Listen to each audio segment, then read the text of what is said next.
नमस्कार, स्वागत है आप सभी का एक बार फिर से हमारे चैनल सक्सेस पॉइंट इंडिया के इस जीके क्विज कार्यक्रम में। आप सभी का स्वागत है।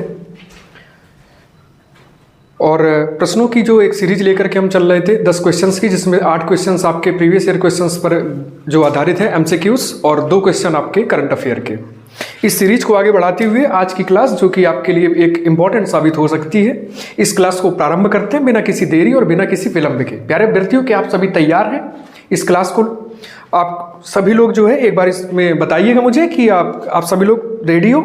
और इसके साथ ही प्रारंभ करते हैं आज की क्लास। और आज की क्लास आपके सामने पहला क्वेश्चन है कि स्वदेशी आंदोलन के दौरान आमार सोनार बांग्ला गीत किसने लिखा था? यूपीएसआई 2021 में देखिए इसको पूछा गया है कि आमार सोनार बांग्ला जो स्वदेशी आंदोलन के दौरान इस गीत को गाया गया, इस गीत को किसने लिखा है? और सही उत्तर होगा प्यारे अभ्यर्थियों, एक बार ऑप्शन देखिएगा आप सभी लोग, रविन्द्रनाथ टैगोर, बंकिम चंद्र चटर्जी, सुब्रमण्यम भारती या फिर सुभाष चंद्र बोस। तो सही उत्तर इसमें प्यारे अभ्यर्थियों आपका रविन्द्रनाथ टैगोर सही उत्तर होगा आपका। सही ऑप्शन है आपका ए ऑप्शन, यानी रविन्द्रनाथ टैगोर। तो रविन्द्रनाथ टैगोर की बात करें प्यारे अभ्यर्थियों, तो देखिए ये जो गीत है आमार सोनार जो बांग्ला जो गीत है, ये मुक्ति संग्राम को प्रेरित करने के लिए गीत लिखा था आपके रविन्द्रनाथ ठाकुर ने 1905 में। देखिए इसकी अगर पृष्ठभूमि पर नजर डालें तो 1905 में जो लॉर्ड कर्जन द्वारा जो बंगाल विभाजन किया गया, इस बंगाल विभाजन के दौरान जो एक सांप्रदायिक जो एक अलगाव फूट गया, यानी हिंदू और मुस्लिम बंधुओं को अलग करने का जो एक प्रयास किया गया, जो एक साजिश रची गई ईस्ट इंडिया कंपनी की, ठीक है। तो इस गीत को सांप्रदायिक राजनीतिक विभाजन के खिलाफ बंगाल की एकीकृत भावना को फिर से जगाने के लिए प्रेरित किया गया था। आमार सोनार बांग्ला जो कि बांग्ला भाषा में है इस गीत, और इस गीत की प्रारंभिक जो 10 लाइनें हैं, ये गीत की प्रारंभिक 10 लाइनें बांग्लादेश के राष्ट्रगान का निर्माण करती हैं, यानी कि ये 10 लाइनें, इस गीत की प्रारंभिक 10 लाइनें हैं, ये बांग्लादेश का राष्ट्रगान है। क्लियर हुआ? इससे एक फैक्ट हमें आज ये पता चला कि जैसे अगर हम बात करें इंडिया का जो भारत देश का जो राष्ट्रगान है जनगण मन, वैसे ही बांग्लादेश का राष्ट्रगान क्या है? बांग्लादेश का राष्ट्रगान है आपका आमार सोनार बांग्ला। और प्यारे अभ्यर्थियों, बात करें अपने पड़ोसी देश पाकिस्तान की, तो पाकिस्तान का जो राष्ट्रगान है पाक सरजमी सात बात, ठीक है। एक बार इसको और एक बार सर्च करिएगा, एक बार कमेंट करिएगा, ठीक है, कि पाकिस्तान का राष्ट्रगान क्या है। क्लियर है? चलिए चलते हैं अगले क्वेश्चन की तरफ। और अगला क्वेश्चन है आपके आरआरबी ग्रुप डी 2022 से, यानी रेलवे की परीक्षा ग्रुप डी में पूछा गया था इसको कि भारतीय संविधान के अनुच्छेद 32 में किस मौलिक अधिकार का उल्लेख किया गया है। देखिए पूछा गया कि जो अनुच्छेद 32 है भारतीय संविधान का, उसमें किस मौलिक अधिकार का प्रयोग किया गया है। ऑप्शन देखिएगा एक बार सभी लोग। देखिए, स्वतंत्रता का अधिकार, संवैधानिक उपचारों का अधिकार, संपत्ति का अधिकार या फिर समानता का अधिकार। और प्यारे अभ्यर्थियों, सही उत्तर होगा आपका भारतीय संविधान का जो अनुच्छेद 32 है, ये आपको देता है क्या? संवैधानिक उपचारों का अधिकार। संवैधानिक उपचारों का अधिकार यानी कि बी ऑप्शन यहाँ पे आपका बिल्कुल सही माना जाएगा। बात करें संवैधानिक मौलिक उपचारों के अधिकार की, तो देखिए एक विशेष प्रकार के एक ऐसा मौलिक अधिकार है जिसमें कहा गया है कि व्यक्तियों को संविधान द्वारा मान्यता प्राप्त अन्य मौलिक अधिकारों को लागू करने के लिए सर्वोच्च न्यायालय से संपर्क करने का अधिकार है। यानी आपको जो मौलिक अधिकार मिले हैं, इन मौलिक अधिकारों को क्या करने के लिए, लागू करने के लिए आप उच्चतम न्यायालय से संपर्क कर सकते हैं, यानी सुप्रीम कोर्ट से संपर्क कर सकते हैं। क्लियर है? बात करें देखिए भारतीय संविधान के जो मौलिक अधिकारों की, तो संविधान के अंतर्गत आपको 6 मौलिक अधिकार दिए गए हैं, जिनमें से सबसे पहले बात करें समानता का जो अधिकार है, ये आपके अनुच्छेद 14 से लेकर के 18 तक मिलेगा। बात करें अपने अगले मौलिक अधिकार यानी कि स्वतंत्रता के अधिकार की, ये मिलेगा आपको अनुच्छेद 19 से लेकर के अनुच्छेद 22 तक।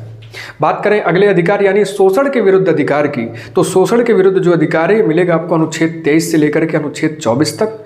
धार्मिक स्वतंत्रता का अधिकार आपका चौथा मौलिक अधिकार है, जो कि आपके संविधान के अनुच्छेद 25 से लेकर के 28 तक वर्णित किया गया है। पांचवें मौलिक अधिकार के रूप में हम बात करें तो सांस्कृतिक और शैक्षिक अधिकार जो आपको दिए गए हैं संविधान द्वारा, ये आपके मिलेंगे संविधान में अनुच्छेद 29 से लेकर के अनुच्छेद 23 तक। और छठवां है आपका संवैधानिक उपचारों का अधिकार, जिसकी हमने प्यारे अभ्यर्थियों भी हाल ही में बात की है। ये संवैधानिक उपचारों का अधिकार आपके अनुच्छेद 32 के अंतर्गत आपको भारतीय संविधान में देखने को मिलता है। क्लियर है? चलिए आगे चलते हैं। अगला क्वेश्चन है एसएससी सीजीएल 2015 का कि गोवा किस नदी किनारे स्थित है। देखिए गोवा के बारे में हम लोग बहुत अच्छा जो है तो समझते हैं, ठीक है, टूरिज्म प्लेस है गोवा। तो बात करें कि गोवा किस नदी के किनारे स्थित है, तो देखिए ऑप्शन है नर्मदा नदी, पेन्नार नदी, तापी नदी या फिर मांडवी नदी। गोवा किस नदी तट पर स्थित है ना, पता होना चाहिए हम सभी को। एसएससी सीजीएल 2015 ने पूछा इसको। तो बात करें प्यारे अभ्यर्थियों तो सही उत्तर होगा आपका मांडवी नदी। इस मांडवी नदी यानी डी ऑप्शन आपका बिल्कुल सही है। मांडवी नदी को मांडोवी नदी के नाम से भी हम जानते हैं।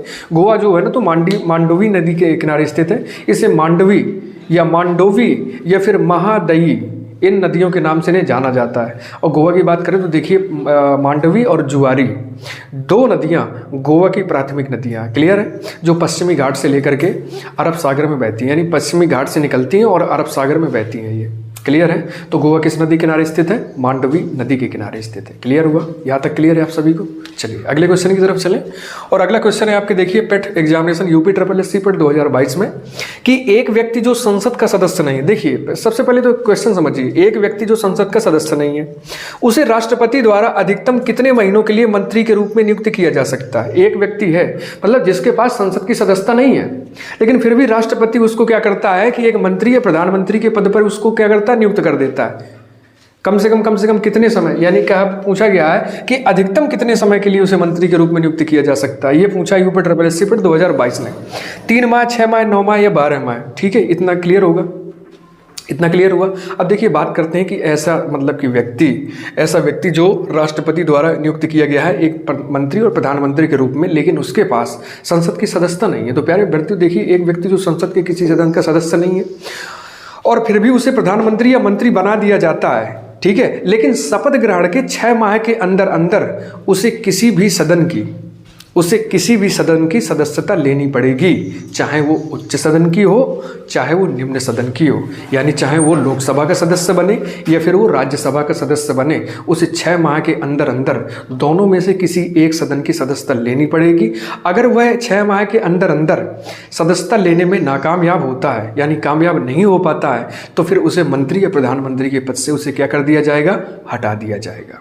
क्लियर हुआ। तो यानी उससे अधिकतम क्या है कि 6 माह के लिए उसे नियुक्त किया जा सकता है। प्यारे अभ्यर्थियों बी ऑप्शन आपका बिल्कुल सही होगा। 6 माह के अंदर अंदर उसे सदस्यता लेकर के प्रूफ देना पड़ेगा। अगर ऐसा करने में वो सक्षम नहीं है देन उसको 6 मंथ के बाद क्या किया जाएगा, उसको हटा दिया जाएगा। क्लियर है। चलते हैं अगले क्वेश्चन की तरफ। और अगला क्वेश्चन है देखिए स्टैटिक जीके का क्वेश्चन है, जिसमें दिल्ली पुलिस कांस्टेबल 2020 में पूछा गया था। इसमें पूछा गया है कि पारंपरिक टापू नृत्य किस राज्य से संबंधित है। प्यारे अभ्यर्थियों सवाल किया जा रहा है आपसे कि टापू नदी किस राज्य से संबंधित है। देखिए अरुणाचल प्रदेश, उत्तराखंड, नागालैंड, मध्य प्रदेश। क्लियर। अब देखिए बात करें टापू नृत्य जो है तो किस राज्य से संबंधित है, तो प्यारे अभ्यर्थियों सही उत्तर है आपका अरुणाचल प्रदेश। अरुणाचल प्रदेश से संबंधित है आपका टापू नृत्य। प्यारे अभ्यर्थियों साथ ही साथ बात करें अन्य राज्यों के नृत्यों की, तो देखिए अरुणाचल प्रदेश की सबसे पहले हम बात करते हैं तो देखिए टापू, बांजो, बोर्डो छम और बुइया और चालो, ये अरुणाचल प्रदेश के पारंपरिक नृत्य मिलेंगे आपको। स्टैटिक जीके में ध्यान से सुनिएगा और आप चाहें तो इसको नोट भी कर सकते हैं क्लास देखने के बाद एक बार, ठीक है। बात करें देखिए उत्तराखंड की, तो उत्तराखंड के जो प्रमुख पारंपरिक नृत्य हैं जैसे आपके कुमायूनी, जैसे आपके गढ़वाली, जैसे आपका कजरी, झोरा, ये आपके उत्तराखंड के प्रमुख पारंपरिक नृत्य हैं। देखिए शास्त्रीय नृत्य अलग है, क्षेत्रीय पारंपरिक नृत्य अलग होते हैं। हम पारंपरिक नृत्य की बात कर रहे हैं। क्लियर हुआ। जैसे बात करें नागालैंड की, तो देखिए नागालैंड में आपको मिलेंगे रंगमा, बम्बू, हिले जुले, ठीक है, हिले जुले, जेलियांग, ये पारंपरिक नृत्य हैं आपके नागालैंड के। जैसे बात करें मध्य प्रदेश की, तो मध्य प्रदेश का प्रमुख पारंपरिक नृत्य है जवारा। जवारा के साथ साथ मटकी के साथ साथ हम कहते हैं कि खाड़ा, ठीक है, खाड़ा, गिद्धा, ये आपके मध्य प्रदेश के प्रमुख पारंपरिक नृत्य हैं। क्लियर हुआ। चलिए तो यानी कि टापू नृत्य जो है किस राज्य से संबंधित है प्यारे अभ्यर्थियों, अरुणाचल प्रदेश से। क्लियर हुआ। चलिए अगले क्वेश्चन की तरफ चलें। और अगला क्वेश्चन है यूपीएसआई 2017 में पूछा गया था कि एक ऐसा तरीका है जिसमें दूसरों की बातचीत सुनने के लिए एक यंत्र किसी फोन लाइन के साथ अनाधिकृत रूप से जुड़ा होता है। यानी एक इक्विपमेंट होगा, एक डिवाइस होगी जो अनऑफिशियल तरीके से किसी फोन लाइन के साथ कनेक्ट होगी। दूसरों की बातचीत सुनने का एक तरीका है, वो कौन सा तरीका है? ऑप्शन देखिएगा, voice tapping, root kit, spyware या फिर डिजिटल इंटरप्ट।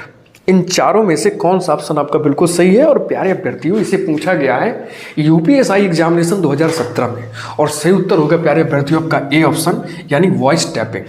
वॉइस टैपिंग की बात अगर हम करें तो देखिए, एक ऐसी विधि होती है जिसमें हम थर्ड पार्टी की बातें सुन सकते हैं, यानी कि जो तीसरा पक्ष जो है ना, तीसरा पक्ष अक्सर दो लोगों के आप बीच में चल रही खुफिया बातें, यानी गुप्त माध्यमों से टेलीफोन और इंटरनेट आधारित जो बातचीत है उस बातचीत पर निगरानी कर सकता है। दो लोगों के मध्य जो वार्ता चल रही है, जो बातें चल रही हैं, उनको सुना जा सकता है। अक्सर पुलिस विभाग द्वारा इस वॉइस टैपिंग टेक्निक का इस्तेमाल किया जाता है अपराधियों की स्पेशली लोकेशन जानने, उनकी बातें सुनने के लिए। कई बार पुलिस द्वारा या पुलिस बल द्वारा वॉइस टैपिंग तकनीक का प्रयोग किया गया है। और वॉइस टैपिंग एक ऐसी टेक्निक है जिसमें किसी तीसरे व्यक्ति द्वारा दो लोगों के मध्य चल रही खुफिया एवं जासूसी बातों को सुना जा सकता है। क्लियर हुआ? चलिए अगले क्वेश्चन की तरफ चलें। तो पूछा गया है कि वायुमंडल में CO2 और O2 का संतुलन किस कारण से होता है? ये पूछा गया है MTS एग्जामिनेशन 2017 में कि वायुमंडल में कार्बन डाइऑक्साइड और ऑक्सीजन का संतुलन किस कारण से होता है। तो प्यारे अभ्यर्थियों, सही उत्तर होगा आपका बी ऑप्शन, प्रकाश संश्लेषण। प्रकाश संश्लेषण के द्वारा कार्बन डाइऑक्साइड और ऑक्सीजन का जो लेवल है, जो बैलेंस है, वो बैलेंस होता है आपके एटमॉस्फेयर में, यानी कि वातावरण में। बात करें, देखिए, एक ऐसी प्रक्रिया जिसके द्वारा पौधे वायुमंडल से कार्बन डाइऑक्साइड ग्रहण करते हैं और ऑक्सीजन छोड़ते हुए कार्बोहाइड्रेट में परिवर्तित करते हैं। इससे वातावरण में कार्बन डाइऑक्साइड और ऑक्सीजन का जो लेवल होता है, जो स्तर होता है, वो बैलेंस होता है, यानी बराबर होता है। इस तरीके से, ठीक है। नहीं तो फिर ज़्यादा मात्रा में अगर प्रकाश संश्लेषण की क्रिया ना करते तो सबसे ज़्यादा व्यापक मात्रा में वायुमंडल में कार्बन डाइऑक्साइड सबसे ज़्यादा होती, और कार्बन डाइऑक्साइड मानव जीवन के लिए लाभदायक नहीं है, और स्पेशली श्वसन क्रिया के लिए कार्बन डाइऑक्साइड लाभदायक नहीं है। मानव की श्वसन क्रिया के लिए प्यारे अभ्यर्थियों ऑक्सीजन अहम स्थान रखती है, जिसमें मानव ऑक्सीजन क्रिया लेकर के और फलस्वरूप श्वसन क्रिया के ही दौरान कार्बन डाइऑक्साइड का क्या करता है, स्राव करता है, यानी छोड़ता है। क्लियर हुआ? चलिए अगले क्वेश्चन की तरफ चले, और अगला क्वेश्चन है कि भारत के संविधान का अनुच्छेद 76 यानी अनुच्छेद 76 किससे संबंधित है? SSC GD 2020 में पूछा गया इसको। अनुच्छेद 76 आर्टिकल 76 किससे रिलेटेड है? देखिए, चुनाव आयोग, उच्चतम न्यायालय, भारत के महान्यायवादी या फिर प्रशासनिक न्यायाधिकरण। और प्यारे अभ्यर्थियों, सही उत्तर होगा आपका सी ऑप्शन, यानी भारत के महान्यायवादी, यानी अटॉर्नी जनरल ऑफ इंडिया।